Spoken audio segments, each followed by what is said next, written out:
And at present you think her not wonderful as far as life goes?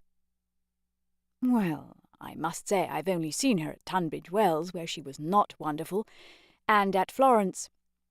Since I came to Summer Street she's been away. You saw her, didn't you, at Rome and in the Alps? Oh, I forgot. Of course you knew her before. No, she wasn't wonderful in Florence either, but I kept on expecting that she would be. In what way? Conversation had become agreeable to them, and they were pacing up and down the terrace. I could as easily tell you what tune she'll play next. There was simply the sense that she had found wings and meant to use them. I can show you a beautiful picture in my Italian diary. Miss Honeychurch as a kite, Miss Bartlett holding the string. Picture number 2, the string breaks. The sketch was in his diary, but it had been made afterwards when he viewed things artistically. At the time he had given surreptitious tugs to the string himself. But the string never broke? No. I mightn't have seen Miss Honeychurch rise, but I should certainly have heard Miss Bartlett fall. It has broken now, said the young man in low, vibrating tones. Immediately he realized that of all the conceited, ludicrous, contemptible ways of announcing an engagement, this was the worst. He cursed his love of metaphor. Had he suggested that he was a star and that Lucy was soaring up to reach him? Broken? What do you mean? I meant, said Cecil stiffly, that she is going to marry me. The clergyman was conscious of some bitter disappointment which he could not keep out of his voice. I am sorry. I must apologize. I had no idea you were intimate with her, or I should never have talked in this flippant, superficial way. Mr. Vyse, you ought to have stopped me. And down the garden he saw Lucy herself. Yes, he was disappointed. Cecil, who naturally preferred congratulations to apologies, drew down his mouth at the corners. Was this the reception his action would get from the world? Of course, he despised the world as a whole. Every thoughtful man should. It is almost a test of refinement. But he was sensitive to the successive particles of it which he encountered.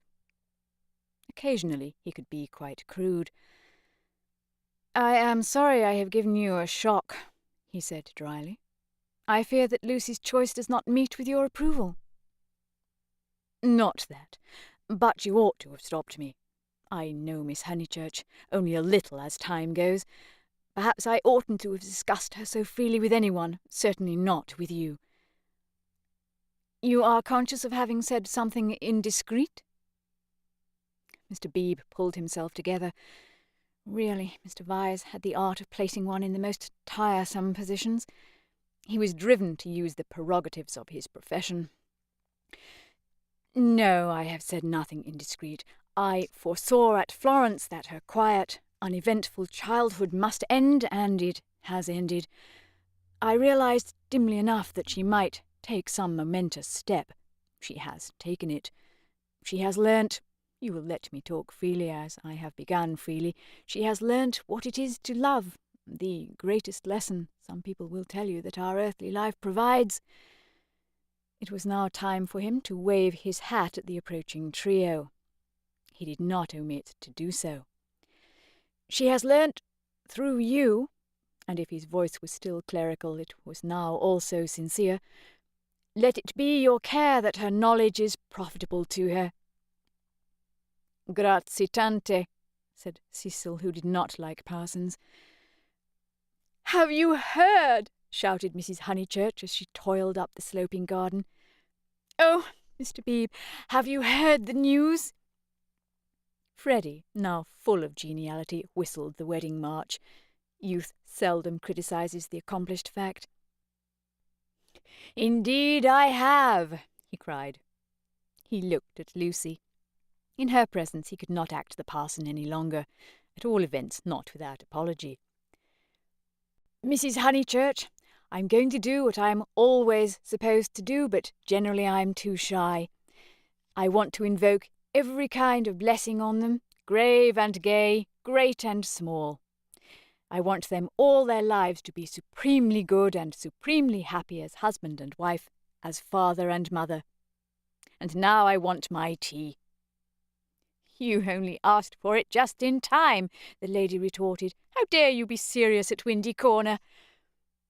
He took his tone from her. There was no more heavy beneficence, no more attempts to dignify the situation with poetry or the scriptures. None of them dared or was able to be serious any more. An engagement is so potent a thing that sooner or later it reduces all who speak of it to this state of cheerful awe. Away from it, in the solitude of their rooms, Mr. Beebe and even Freddie might again be critical, but in its presence and in the presence of each other they were sincerely hilarious. It has a strange power, for it compels not only the lips but the very heart. The chief parallel, to compare one great thing with another, is the power over us of a temple of some alien creed. Standing outside, we deride or oppose it, or at the most feel sentimental. Inside, though the saints and gods are not ours, we become true believers in case any true believer should be present. So it was that after the gropings and the misgivings of the afternoon, they pulled themselves together and settled down to a very pleasant tea-party. If they were hypocrites, they did not know it, and their hypocrisy had every chance of setting and of becoming true. Anne, putting down each plate as if it were a wedding present, stimulated them greatly. They could not lag behind that smile of hers which she gave them ere she kicked the drawing-room door. Mr. Beebe chirruped. Freddie was at his wittiest, referring to Cecil as the fiasco, family-honoured pun on fiancé. Mrs. Honeychurch, amusing and portly, promised well as a mother-in-law. As for Lucy and Cecil, for whom the temple had been built, they also joined in the merry ritual, but waited, as earnest worshippers should, for the disclosure of some holier shrine of joy.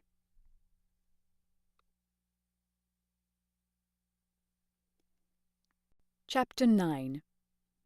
Lucy as a work of art. A few days after the engagement was announced, Mrs. Honeychurch made Lucy and her fiasco come to a little garden party in the neighbourhood, for naturally she wanted to show people that her daughter was marrying a presentable man. Cecil was more than presentable. He looked distinguished, and it was very pleasant to see his slim figure keeping step with Lucy and his long, fair face responding when Lucy spoke to him. People congratulated Mrs. Honeychurch, which is, I believe, a social blunder, but it pleased her, and she introduced Cecil rather indiscriminately to some stuffy dowagers. At tea, a misfortune took place. A cup of coffee was upset over Lucy's figured silk, and though Lucy feigned indifference, her mother feigned nothing of the sort, but dragged her indoors to have the frock treated by a sympathetic maid. They were gone some time, and Cecil was left with the dowagers. When they returned, he was not as pleasant as he had been. "Do you go to much of this sort of thing?" he asked when they were driving home. "Oh, now and then," said Lucy, who had rather enjoyed herself. "Is it typical of county society?" "I suppose so. Mother, would it be?" "Plenty of society," said Mrs. Honeychurch, who was trying to remember the hang of one of the dresses. Seeing that her thoughts were elsewhere, Cecil bent towards Lucy and said, "To me it seemed perfectly appalling, disastrous, portentous. I am sorry that she was stranded.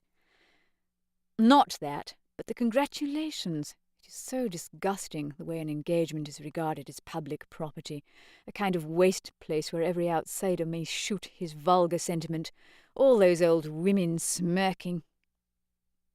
One has to go through it, I suppose. They won't notice us so much next time. But my point is that their whole attitude is wrong. An engagement, horrid word in the first place, is a private matter and should be treated as such. Yet the smirking old women, however wrongly individually, were racially correct. The spirit of the generations had smiled through them, rejoicing in the engagement of Cecil and Lucy because it promised the continuance of life on earth. To Cecil and Lucy it promised something quite different, personal love. Hence Cecil's irritation and Lucy's belief that his irritation was just. "How tiresome," she said. "Couldn't you have escaped to tennis?" "I don't play tennis, at least not in public. The neighbourhood is deprived of the romance of me being athletic. Such romance as I have is that of the Inglese Italianato." "Inglese Italianato?" "E un diavolo incarnato. You know the proverb?" She did not, nor did it seem applicable to a young man who had spent a quiet winter in Rome with his mother. But Cecil, since his engagement, had taken to effect a cosmopolitan naughtiness which he was far from possessing. "Well," said he, "I cannot help it if they do not approve of me. There are certain irremovable barriers between myself and them, and I must accept them." "We all have our limitations, I suppose," said wise Lucy. "Sometimes they are forced on us, though," said Cecil, who saw from her remark that she did not quite understand his position. "How?" "It makes a difference, doesn't it, whether we fence ourselves in or whether we are fenced out by the barriers of others?" She thought a moment and agreed that it did make a difference. "Difference?" cried Mrs. Honeychurch, suddenly alert. "I don't see any difference. Fences are fences, especially when they are in the same place." "We are speaking of motives," said Cecil, on whom the interruption jarred. "My dear Cecil, look here." She spread out her knees and perched her card case on her lap. "This is me. That's Windy Corner. The rest of the pattern is the other people. Motives are all very well, but the fences come here." "We weren't talking of real fences," said Lucy, laughing. "Oh, I see, dear. Poetry." She leant placidly back. Cecil wondered why Lucy had been amused. "I tell you who has no fences, as you call them," she said, "and that's Mr. Beebe." "A parson fenceless would mean a parson defenceless." Lucy was slow to follow what people said, but quick enough to detect what they meant. She missed Cecil's epigram, but grasped the feeling that prompted it. "Don't you like Mr. Beebe?" she asked, thoughtfully. "I never said so," he cried. "I consider him far above the average. I only denied—" and he swept off on the subject of fences again and was brilliant. "Now, a clergyman that I do hate," said she, wanting to say something sympathetic. "A clergyman that does have fences, and the most dreadful ones, is Mr. Eager, the English chaplain at Florence. He was truly insincere, not merely the manner unfortunate. He was a snob, and so conceited, and he did say such unkind things." "What sort of things?" "There was an old man at the Bertolini who he said had murdered his wife." "Perhaps he had." "Why, no." "Why, no?" "He was such a nice old man, I'm sure." Cecil laughed at her feminine inconsequence.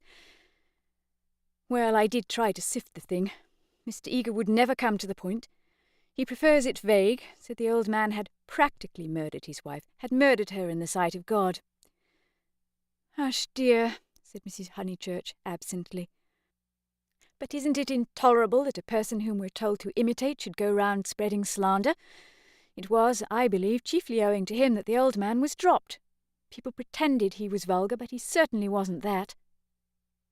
"Poor old man. What was his name?" "Harris," said Lucy glibly. "Let's hope that Mrs. Harris there warn't no sich person," said her mother. Cecil nodded intelligently. "Isn't Mr. Eager a parson of the cultured type?" he asked. "I don't know. I hate him. I've heard him lecture on Giotto. I hate him. Nothing can hide a petty nature. I hate him." "My goodness gracious me, child," said Mrs. Honeychurch. "You'll blow my head off. Whatever is there to shout over? I forbid you and Cecil to hate any more clergymen." He smiled. There was indeed something rather incongruous in Lucy's moral outburst over Mr. Eager. It was as if one should see the Leonardo on the ceiling of the Sistine. He longed to hint to her that not here lay her vocation, that a woman's power and charm reside in mystery, not in muscular rant. But possibly rant is a sign of vitality. It mars the beautiful creature, but shows that she is alive. After a moment he contemplated her flushed face and excited gestures with a certain approval. He forbore to repress the sources of youth. Nature, simplest of topics, he thought, lay around them. He praised the pine woods, the deep lakes of bracken, the crimson leaves that spotted the hurt bushes, the serviceable beauty of the turnpike road. The outdoor world was not very familiar to him, and occasionally he went wrong in a question of fact. Mrs. Honeychurch's mouth twitched when he spoke of the perpetual green of the larch. "I count myself a lucky person," he concluded. "When I'm in London I feel I could never live out of it. When I'm in the country I feel the same about the country. After all, I do believe that birds and trees and the sky are the most wonderful things in life, that the people who live amongst them must be the best.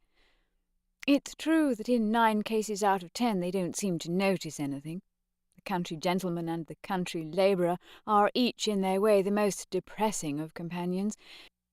Yet they may have a tacit sympathy with the workings of nature which is denied to us of the town. Do you feel that, Mrs. Honeychurch?" Mrs. Honeychurch started and smiled. She had not been attending. Cecil, who was rather crushed on the front seat of the Victoria, felt irritable and determined not to say anything interesting again. Lucy had not attended either. Her brow was wrinkled and she still looked furiously cross. The result, he concluded, of too much moral gymnastics. It was sad to see her thus blind to the beauties of an August wood. "Come down, O maid from yonder mountain height," he quoted, and touched her knee with his own. She flushed again and said, "What height?" "Come down, O maid from yonder mountain height. What pleasure lives in height," the shepherd sang, "in height and in the splendour of the hills." "Let us take Mrs. Honeychurch's advice and hate clergymen no more. What's this place?" "Summer Street, of course," said Lucy, and roused herself. The woods had opened to leave space for a sloping triangular meadow. Pretty cottages lined it on 2 sides, and the upper and 3rd side was occupied by a new stone church, expensively simple, with a charming shingled spire. Mr. Beebe's house was near the church.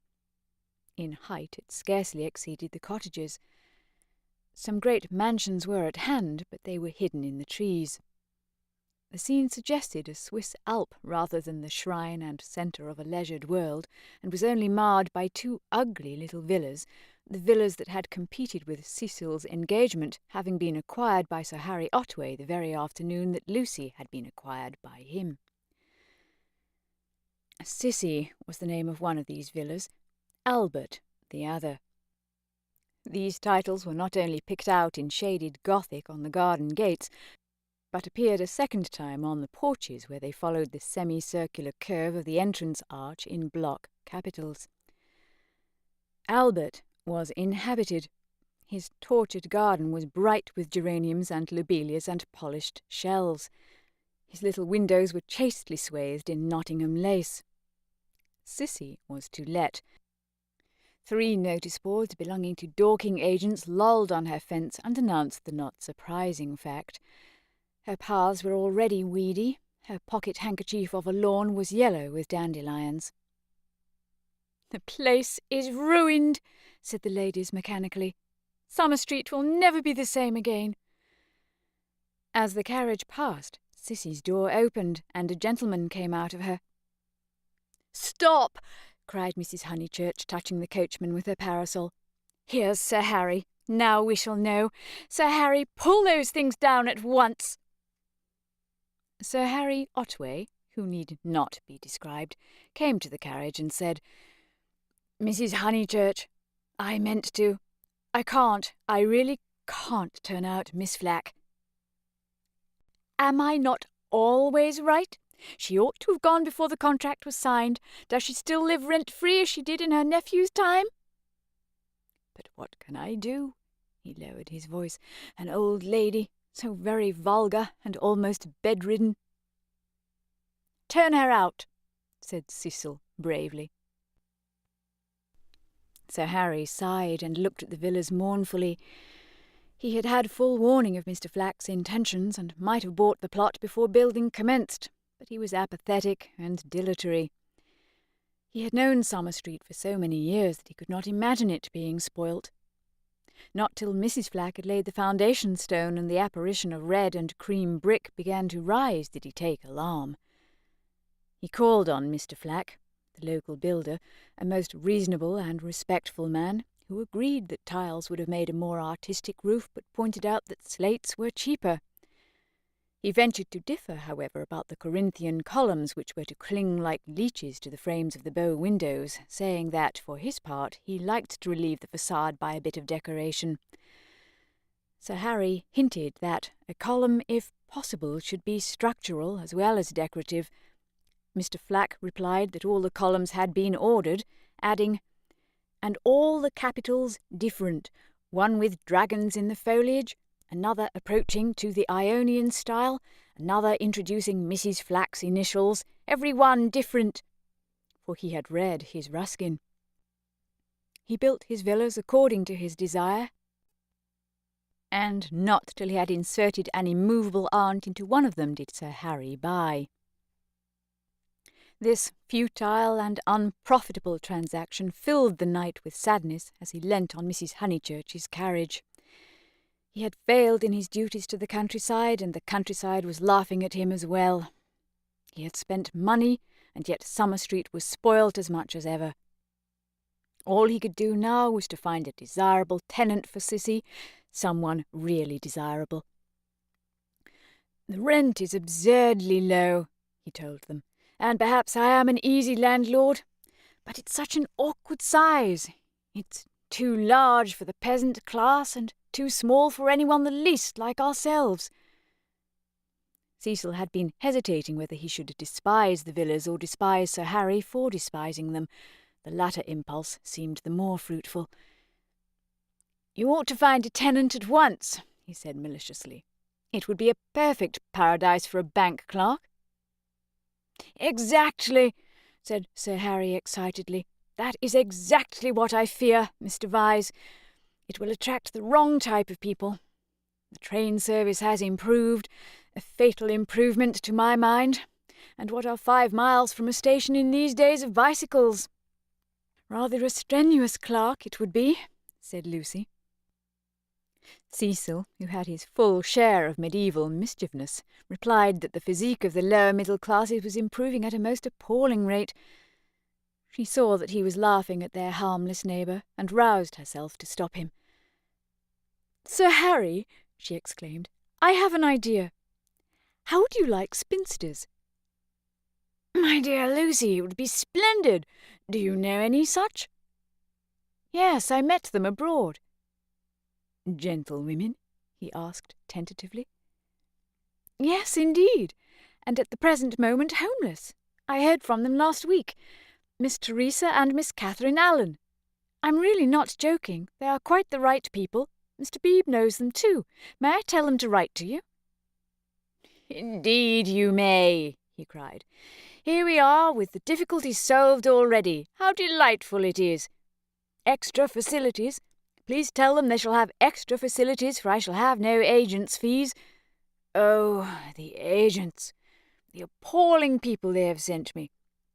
One woman, when I wrote a tactful letter, you know, asking her to explain her social position to me, replied that she would pay the rent in advance, as if one cares about that.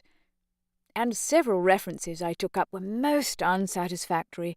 People swindlers or not respectable, and oh, the deceit!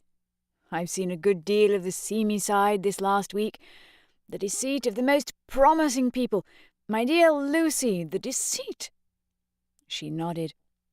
"My advice," put in Mrs. Honeychurch, "is to have nothing to do with Lucy and her decayed gentlewomen at all. I know the type. Preserve me from people who have seen better days and bring heirlooms with them to make the house smell stuffy. It's a sad thing, but I'd far rather let to someone who is going up in the world than to someone who's come down." "I think I follow you," said Sir Harry. "But it is, as you say, a very sad thing." "The Miss Allens aren't that," cried Lucy. "Yes, they are," said Cecil. "I haven't met them, but I should say they were a highly unsuitable addition to the neighbourhood." "Don't listen to him, Sir Harry. He's tiresome." "It is I who am tiresome," he replied. "I oughtn't to come with my troubles to young people. But really, I am so worried, and Lady Otway will only say that I cannot be too careful, which is quite true, but no real help. Then may I write to my Miss Allens?" "Please!" he cried. But his eye wavered when Mrs. Honeychurch exclaimed, "Beware! They are certain to have canaries. Sir Harry, beware of canaries. They spit the seed out through the bars of the cages, and then the mice come. Beware of women altogether. Only let to a man." "Really," he murmured gallantly, though he saw the wisdom of her remark. "Men don't gossip over teacups. If they get drunk, there's an end of them. They lie down comfortably and sleep it off. If they're vulgar, they somehow keep it to themselves. It doesn't spread so.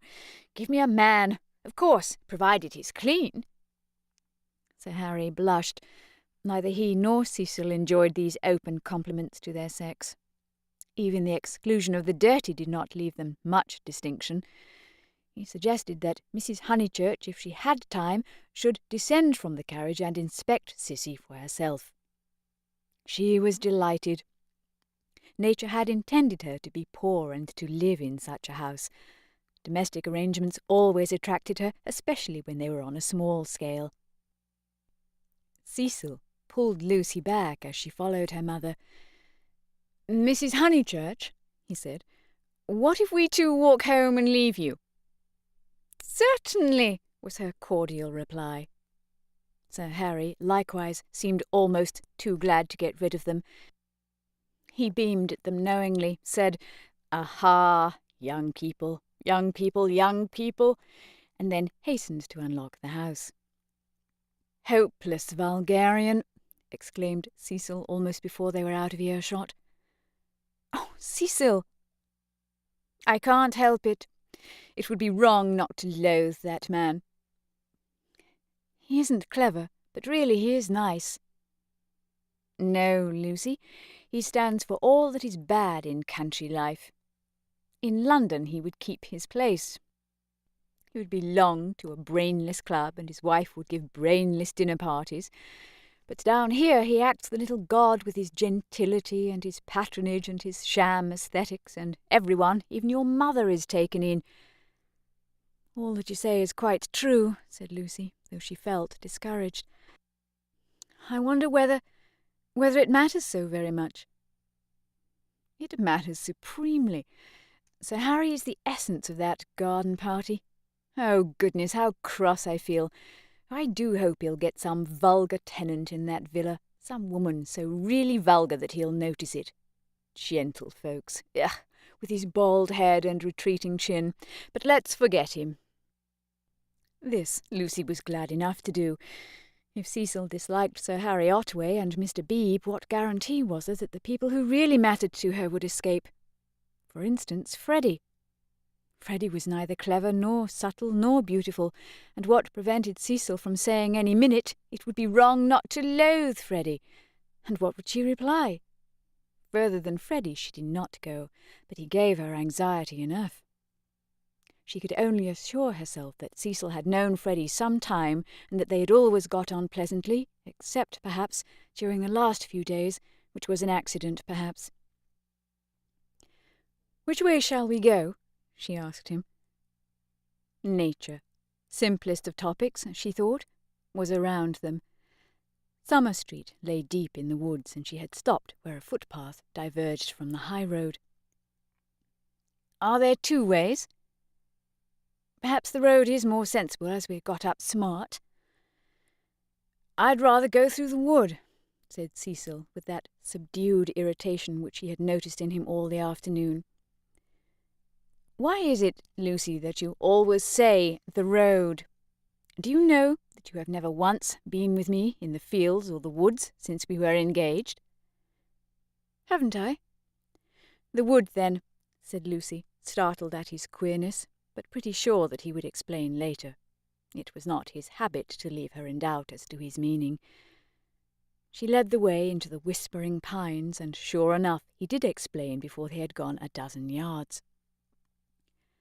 "I had got an idea, I dare say, wrongly, that you feel more at home with me in a room." "A room?" she echoed, hopelessly bewildered. "Yes, or at the most in a garden or on a road. Never in the real country, like this." "Oh, Cecil, whatever do you mean? I have never felt anything of the sort. You talk as if I were a kind of poetess sort of person." "I don't know that you aren't. I connected you with a view, a certain type of view. Why shouldn't you connect me with a room?" She reflected a moment, and then said, laughing, "Do you know that you're right? I do. I must be a poetess after all. When I think of you, it's always as in a room. How funny!" To her surprise, he seemed annoyed. "A drawing-room, pray, with no view?"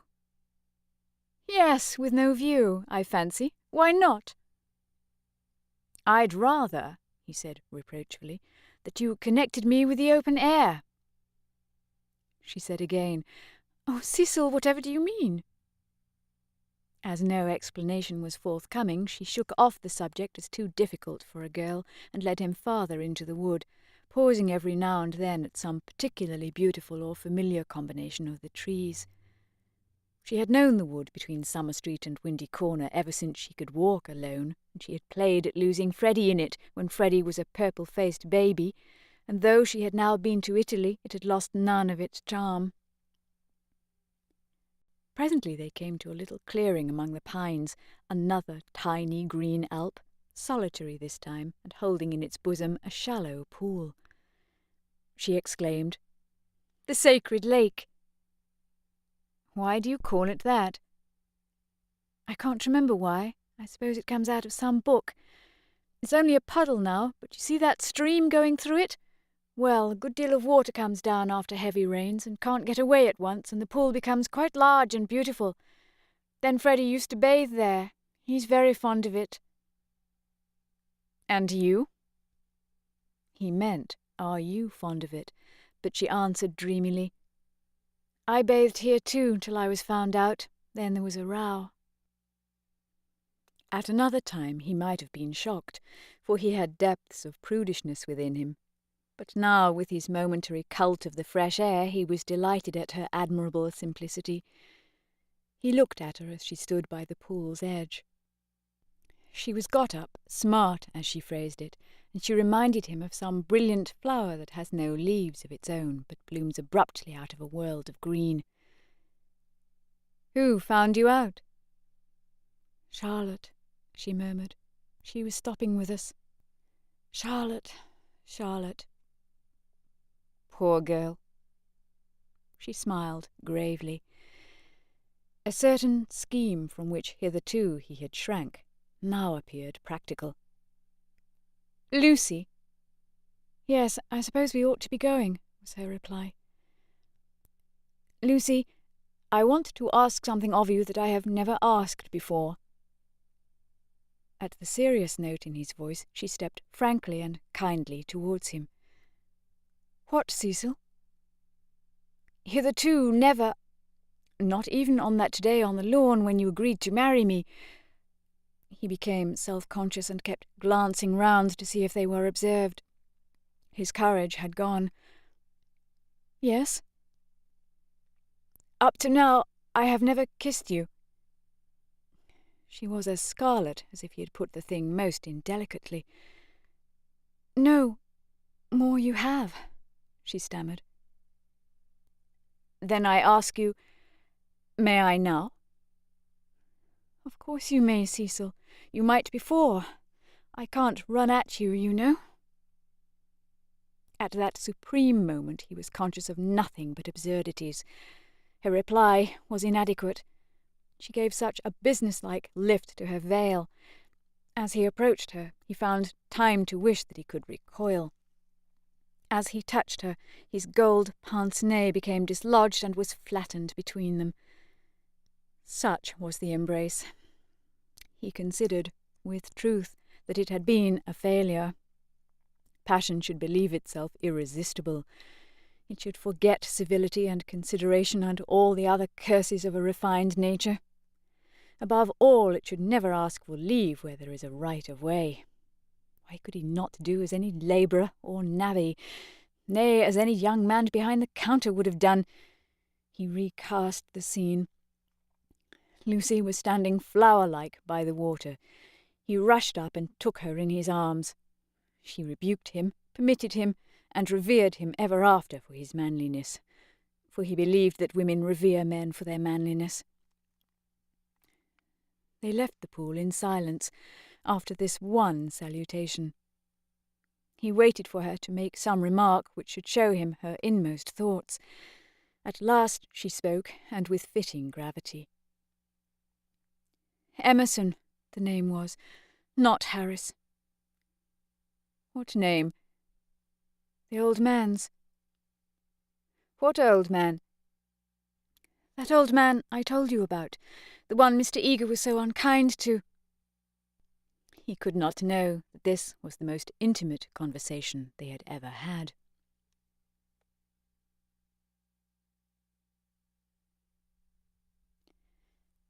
Chapter 10. Cecil as a Humorist. The society out of which Cecil proposed to rescue Lucy was perhaps no very splendid affair, yet it was more splendid than her antecedents entitled her to.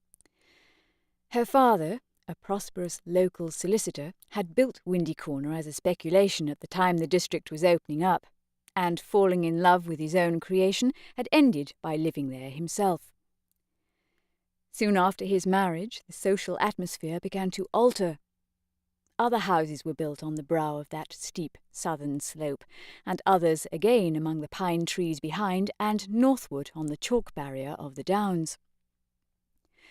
Most of these houses were larger than Windy Corner and were filled by people who came not from the district but from London, and who mistook the Honeychurches for the remnants of an indigenous aristocracy. He was inclined to be frightened, but his wife accepted the situation without either pride or humility. "I cannot think what people are doing," she would say, "but it is extremely fortunate for the children." She called everywhere. Her calls were returned with enthusiasm, and by the time people found out that she was not exactly of their milieu, they liked her, and it did not seem to matter. When Mr. Honeychurch died, he had the satisfaction, which few honest solicitors despise, of leaving his family rooted in the very best society obtainable.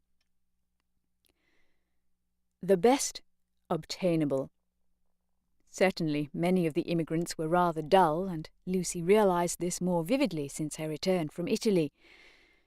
Hitherto she had accepted their ideals without questioning, their kindly affluence, their inexplosive religion, their dislike of paper bags, orange peel and broken bottles. A radical out and out, she learned to speak with horror of suburbia. Life, so far as she troubled to conceive it, was a circle of rich, pleasant people with identical interests and identical foes. In this circle one thought, married, and died. Outside it were poverty and vulgarity, forever trying to enter, just as the London fog tries to enter the pine woods, pouring through the gaps in the northern hills. But in Italy, where everyone who chooses may warm himself in equality, as in the sun, this conception of life vanished. Her senses expanded, and she felt that there was no one whom she might not get to like, that social barriers were irremovable, doubtless, but not particularly high. You jump over them just as you jump into a peasant's olive yard in the Apennines, and he is glad to see you. She returned with new eyes. So did Cecil. But Italy had quickened Cecil not to tolerance but to irritation. He saw that the local society was narrow, but instead of saying, "Does this very much matter?" he rebelled and tried to substitute it for the society he called broad. He did not realize that Lucy had consecrated her environment by the 1,000 little civilities that create a tenderness in time, and that though her eyes saw its defects, her heart refused to despise it entirely. Nor did he realize a more important point, that if she was too great for this society, she was too great for all society, and had reached the stage where personal intercourse would alone satisfy her. A rebel she was, but not the kind he understood. A rebel who desired not a wider dwelling-room, but equality beside the man she loved. For Italy was offering her the most priceless of all possessions, her own soul. Playing bumble puppy with Minnie Beebe, niece to the rector and aged 13, an ancient and most honourable game, which consists in striking tennis balls high into the air so that they fall over the net and immoderately bounce. Some hit Mrs. Honeychurch, others are lost. The sentence is confused, but the better illustrates Lucy's state of mind, for she was trying to talk to Mr. Beebe at the same time. "Oh, it has been a nuisance. First he, then they, no one knowing what they wanted, and everyone so tiresome." "But they really are coming now," said Mr. Beebe. "I wrote to Miss Teresa a few days ago. She was wondering how often the butchers called, and my reply of once a month must have impressed her favourably. They are coming. I heard from them this morning." "I shall hate those Miss Allens," Mrs. Honeychurch cried. "Just because they're old and silly, one's expected to say, 'How sweet!' I hate their ifing and butting and anding. And poor Lucy, serve her right, worn to a shadow." Mr. Beebe watched the shadow springing and shouting over the tennis court. Cecil was absent. One did not play bumble puppy when he was there. "Well, if they are coming. No, Minnie, not Saturn." Saturn was a tennis ball whose skin was partially unsewn. When in motion, his orb was encircled by a ring. "If they are coming, Sir Harry will let them move in before the 29th, and he will cross out the clause about whitewashing the ceilings, because it made them nervous, and put in the fair wear and tear one. That doesn't count. I told you not Saturn." "Saturn's all right for bumble puppy," cried Freddie, joining them. "Minnie, don't you listen to her." "Saturn doesn't bounce." "Saturn bounces enough." "No, he doesn't." "Well, he bounces better than the beautiful white devil." "Hush, dear," said Mrs. Honeychurch. "But look at Lucy complaining of Saturn, and all the time she's got the beautiful white devil in her hand ready to plug it in. That's right, Minnie, go for her. Get her over the shins with the racket. Get her over the shins." Lucy fell. The beautiful white devil rolled from her hand. Mr. Beebe picked it up and said, "The name of this ball is Vittoria Corombona, please." But his correction passed unheeded. Freddie possessed to a high degree the power of lashing little girls to fury, and in half a minute he had transformed Minnie from a well-mannered child into a howling wilderness. Up in the house, Cecil heard them, and though he was full of entertaining news, he did not come down to impart it in case he got hurt. He was not a coward, and bore necessary pain as well as any man, but he hated the physical violence of the young. How right it was! Sure enough, it ended in a cry. "I wish the Miss Allens could see this," observed Mr. Beebe, just as Lucy, who was nursing the injured Minnie, was in turn lifted off her feet by her brother. "Who are the Miss Allens?" Freddie panted. "They have taken Sissy Villa." "That wasn't the name." Here his foot slipped, and they all fell most agreeably onto the grass. An interval elapses. "Wasn't what name?" asked Lucy, with her brother's head in her lap. "Alan wasn't. The name of the people Sir Harry's let to." "Nonsense, Freddie, you know nothing about it." "Nonsense yourself. I've this minute seen him. He said to me, 'Honeychurch.'" Freddie was an indifferent mimic. "Ahem. I have at last procured really desirable tenants." I said, "Hooray, old boy," and slapped him on the back. "Exactly. The Miss Allens."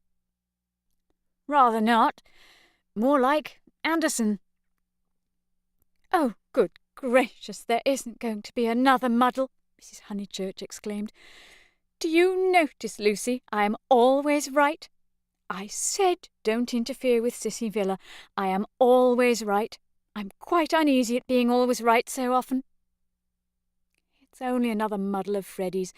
Freddie doesn't even know the name of the people he pretends have taken it instead." "Yes, I do. I've got it. Emerson." "What name?" "Emerson. I'll bet you anything you like." "What a weathercock Sir Harry is," said Lucy quietly. "I wish I'd never bothered over it at all." Then she lay on her back and gazed at the cloudless sky. Mr. Beebe, whose opinion of her rose daily, whispered to his niece that was the proper way to behave if any little thing went wrong. Meanwhile, the name of the new tenants had diverted Mrs. Honeychurch from the contemplation of her own abilities. "Emerson, Freddie. Do you know what Emersons they are?" "I don't know whether there are any Emersons," retorted Freddie, who was democratic. Like his sister, and like most young people, he was naturally attracted by the idea of equality. The undeniable fact that there are different kind of Emersons annoyed him beyond due measure. "I trust they are the right sort of person." "All right, Lucy." She was sitting up again. "I see you looking down your nose and thinking your mother's a snob, but there is a right sort and a wrong sort, and it's affectation to pretend there isn't." "Emerson's a common enough name," Lucy remarked. She was gazing sideways. Seated on a promontory herself, she could see the pine-clad promontories descending one beyond another into the Weald. The farther one descended the garden, the more glorious was this lateral view. "I was merely going to remark, Freddie, that I trusted there were no relations of Emerson the philosopher, a most trying man. Pray, does that satisfy you?" "Oh, yes," he grumbled, "and you will be satisfied too, for they're friends of Cecil. So," with elaborate irony, "you and the other county families will be able to call in perfect safety." "Cecil!" exclaimed Lucy. "Don't be rude, dear," said his mother placidly. "Lucy, don't screech. It's a new bad habit you're getting into." "But has Cecil—" "Friends of Cecil's," he repeated.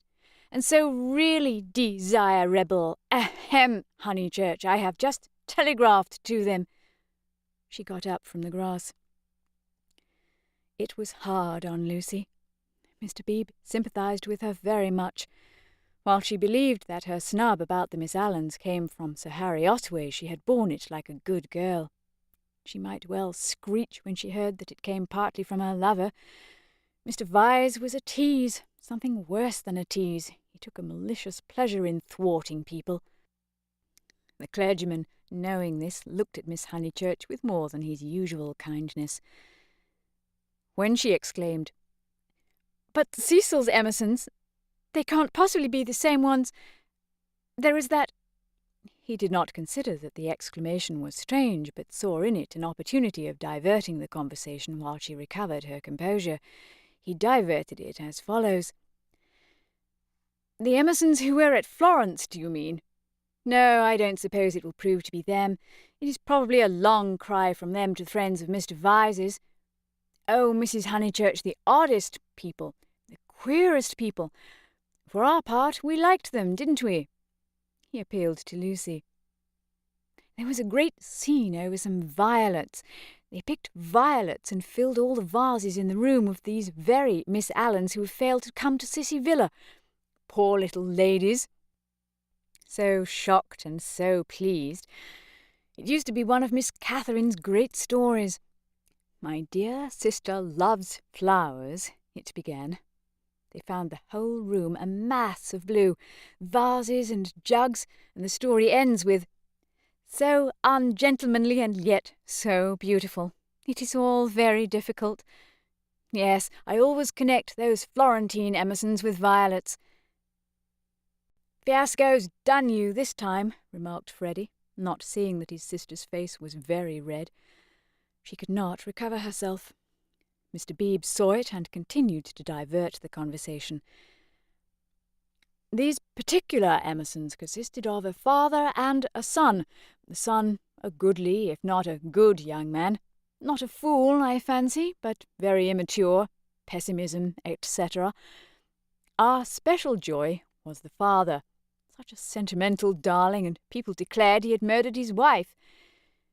In this normal state, Mr. Beebe would never have repeated such gossip, but he was trying to shelter Lucy in her little trouble. He repeated any rubbish that came into his head. "Murdered his wife?" said Mrs. Honeychurch. "Lucy, don't desert us. Go on playing Bumble Puppy. Really, the Pension Bertolini must have been the oddest place. That's the second murderer I've heard of as being there. Whatever was Charlotte doing to stop? By the by, we really must ask Charlotte here sometime." Mr. Beebe could recall no second murderer. He suggested that his hostess was mistaken. At the hint of opposition, she warmed. She was perfectly sure that there had been a second tourist of whom the same story had been told. The name escaped her. What was the name? Oh, what was the name? She clasped her knees for the name. Something in Thackeray. She struck her matronly forehead. Lucy asked her brother whether Cecil was in. "Oh, don't go," he cried, and tried to catch her by the ankles. "I must go," she said gravely. "Don't be silly. You always overdo it when you play." As she left them, her mother's shout of "Harris!" shivered the tranquil air and reminded her that she had told a lie and had never put it right. Such a senseless lie, too, yet it shattered her nerves and made her connect these Emersons, friends of Cecil's, with a pair of nondescript tourists. Hitherto, truth had come to her naturally. She saw that for the future she must be more vigilant and be absolutely truthful. Well, at all events, she must not tell lies. She hurried up the garden, still flushed with shame. A word from Cecil would soothe her, she was sure. "Cecil!" "Hello!" he called, and leant out of the smoking-room window. He seemed in high spirits. "I was hoping you'd come. I heard you all bear gardening, but there's better fun up here. Even I have won a great victory for the comic muse.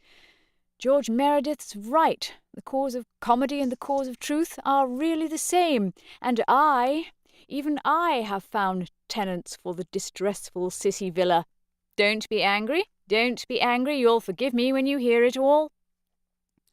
He looked very attractive when his face was bright, and he dispelled her ridiculous forebodings at once. "I have heard," she said. "Freddie has just told us. Naughty Cecil. I suppose I must forgive you. Just think of all the trouble I took for nothing. Certainly the Miss Allens are a little tiresome, but I'd rather have nice friends of yours. But you oughtn't to tease one so." "Friends of mine?" he laughed. "But, Lucy, the whole joke is to come. Come here." But she remained standing where she was. "Do you know where I met these desirable tenants? In the National Gallery when I was up to see my mother last week." "What an odd place to meet people," she said nervously. "I don't quite understand." "In the Umbrian room. Absolute strangers. They were admiring Luca Signorelli. Of course, quite stupidly. However, we got talking, and they refreshed me not a little. They'd been to Italy." "But, Cecil—" he proceeded hilariously.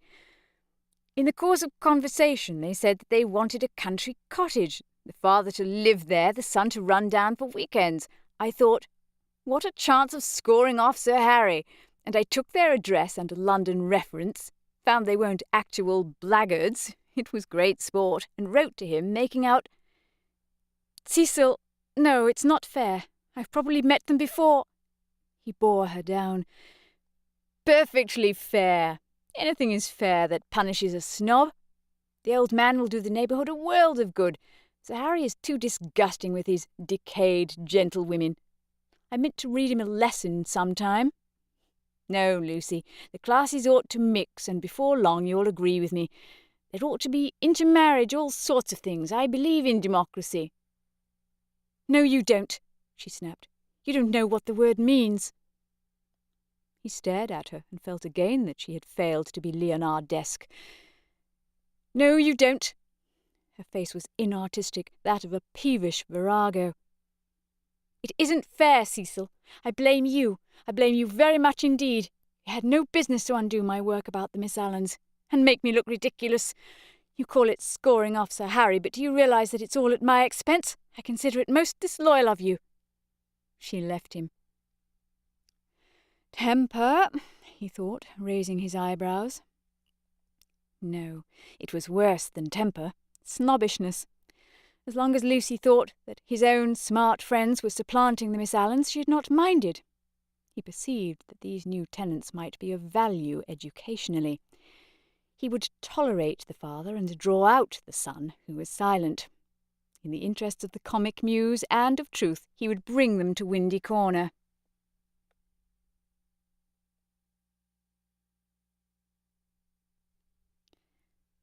Chapter 11. In Mrs. Vyse's well-appointed flat. The comic muse, though able to look after her own interests, did not disdain the assistance of Mr. Vyse. His idea of bringing the Emersons to Windy Corner struck her as decidedly good, and she carried through the negotiations without a hitch. Sir Harry Otway signed the agreement, met Mr. Emerson, and was duly disillusioned. The Miss Allens were duly offended and wrote a dignified letter to Lucy, whom they held responsible for the failure. Mr. Beebe planned pleasant moments for the newcomers and told Mrs. Honeychurch that Freddie must call on them as soon as they arrived. Indeed, so ample was the muse's equipment that she permitted Mr. Harris, never a very robust criminal, to droop his head, to be forgotten, and to die. Lucy, to descend from bright heaven to earth, where there are shadows because there are hills, Lucy was at first plunged into despair, but settled after a little thought that it did not matter in the very least. Now that she was engaged, the Emersons would scarcely insult her, and were welcome to come into the neighbourhood. And Cecil was welcome to bring whom he would into the neighbourhood. Therefore, Cecil was welcome to bring the Emersons into the neighbourhood. But, as I say, this took a little thinking, and, so illogical are girls, the event remained rather greater and more dreadful than it should have done. She was glad that a visit to Mrs. Vyse now fell due. The tenants moved into Cissy Villa while she was safe in the London flat. Cecil, darling, she whispered, the evening she arrived and crept into his arms. Cecil, too, became demonstrative. He saw that the needful fire had been kindled in Lucy. At last she longed for attention, as a woman should, and looked up to him because he was a man. "So you do love me, little thing?" he murmured. "Oh, Cecil, I do. I don't know what I should do without you." Several days passed. Then she had a letter from Miss Bartlett. A coolness had sprung up between the two cousins, and they had not corresponded since they parted in August. The coolness dated from what Charlotte would call the flight to Rome, and in Rome it had increased amazingly. For the companion who is merely uncongenial in the medieval world becomes exasperating in the classical. Charlotte, unselfish in the forum, would have tried a sweeter temper than Lucy's. and once, in the baths of Caracalla, they had doubted whether they could continue their tour. Lucy had said she would join the Vyses. Mrs. Vyse was an acquaintance of her mother, so there was no impropriety in the plan, and Miss Bartlett had replied that she was quite used to being abandoned suddenly. Finally, nothing happened, but the coolness remained, and, for Lucy, was even increased when she opened the letter and read as follows. It had been forwarded from Windy Corner. Tunbridge Wells, September.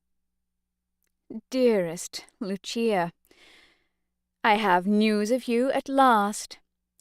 Miss Lavish has been bicycling in your parts, but was not sure whether a call would be welcome. Puncturing her tyre near Summer Street, and it being mended while she sat very woebegone in that pretty churchyard, she saw, to her astonishment, a door open opposite and the younger Emerson man come out. He said his father had just taken the house. He said he did not know that you lived in the neighbourhood. He never suggested giving Eleanor a cup of tea.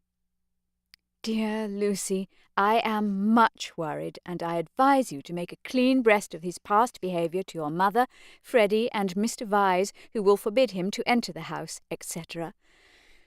That was a great misfortune, and I dare say you have told them already.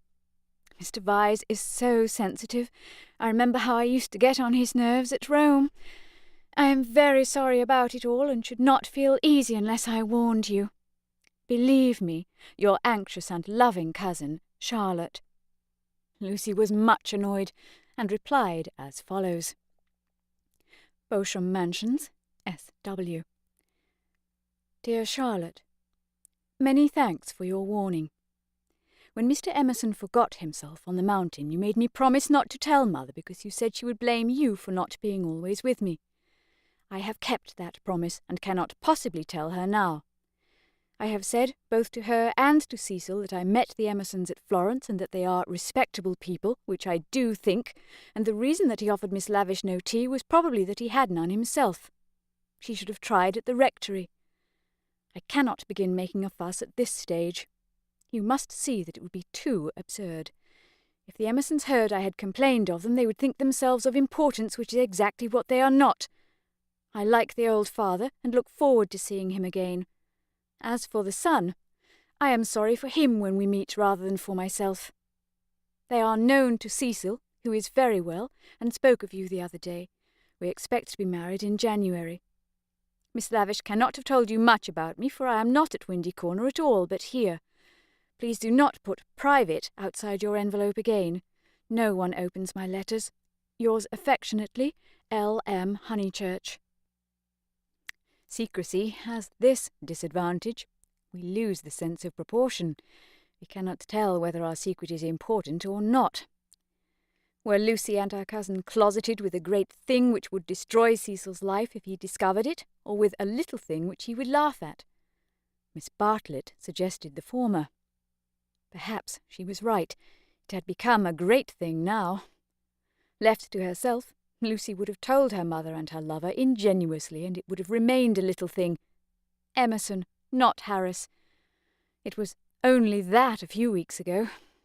She tried to tell Cecil even now when they were laughing about some beautiful lady who'd smitten his heart at school, but her body behaved so ridiculously that she stopped. She and her secret stayed 10 days longer in the deserted metropolis, visiting the scenes they were to know so well later on. It did her no harm, Cecil thought, to learn the framework of society, while society itself was absent on the golf links or the moors. The weather was cool, and it did her no harm. In spite of the season, Mrs. Vyse managed to scrape together a dinner party consisting entirely of the grandchildren of famous people. The food was poor, but the talk had a witty weariness that impressed the girl. One was tired of everything, it seemed. One launched into enthusiasms only to collapse gracefully and to pick oneself up amid sympathetic laughter. In this atmosphere, the Pension Bertolini and Windy Corner appeared equally crude, and Lucy saw that her London career would estrange her a little from all that she had loved in the past. The grandchildren asked her to play the piano. she played Schumann. "Now some Beethoven," called Cecil when the querulous beauty of the music had died.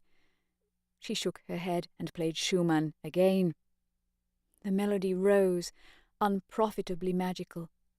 It broke. It was resumed, broken, not marching once from the cradle to the grave. The sadness of the incomplete, the sadness that is often life but should never be art, throbbed in its disjected phrases and made the nerves of the audience throb. Not thus had she played on the little draped piano at the Bertolini, and too much Schumann was not the remark that Mr. Beebe had passed to himself when she returned. When the guests had gone, and Lucy had gone to bed, Mrs. Vyse paced up and down the drawing-room discussing her little party with her son. Mrs. Vyse was a nice woman, but her personality, like many another's, had been swamped by London, for it needs a strong head to live among many people. The too vast orb of her fate had crushed her, and she had seen too many seasons, too many cities, too many men for her abilities, and even with Cecil she was mechanical, and behaved as if he was not one son, but, so to speak, a filial crowd. "Make Lucy one of us," she said, looking round intelligently at the end of each sentence and straining her lips apart until she spoke again. "Lucy is becoming wonderful, wonderful. Her music always was wonderful. Yes, but she is purging off the Honeychurch taint. Most excellent Honeychurches, but you know what I mean. She's not always quoting servants or asking one how the pudding is made. Italy has done it." "Perhaps," she murmured, thinking of the museum that represented Italy to her. "It is just possible. Cecil, mind you marry her next January. She is one of us already." "But her music," he exclaimed. "The style of her. How she kept to Schumann when, like an idiot, I wanted Beethoven. Schumann was right for this evening. Schumann was the thing. Do you know, Mother, I shall have our children educated just like Lucy. Bring them up among honest country folk for freshness, send them to Italy for subtlety, and then, not till then, let them come to London. I don't believe in these London educations." He broke off, remembering that he had had one himself, and concluded, "At all events, not for women." "Make her one of us," repeated Mrs. Vyse, and processed to bed. As she was dozing off, the cry of a nightmare, rang from Lucy's room. Lucy could ring for the maid if she liked, but Mrs. Vyse thought it kind to go herself. She found the girl sitting upright, with her hand on her cheek. "I'm so sorry, Mrs. Vyse. It is these dreams." "Bad dreams?" "Just dreams." The elder lady smiled and kissed her, saying very distinctly, "You should have heard us talking about you, dear. He admires you more than ever. Dream of that." Lucy returned the kiss, still covering one cheek with her hand. Mrs. Vyse recessed to bed. Cecil, whom the cry had not awoke, snored. Darkness enveloped the flat.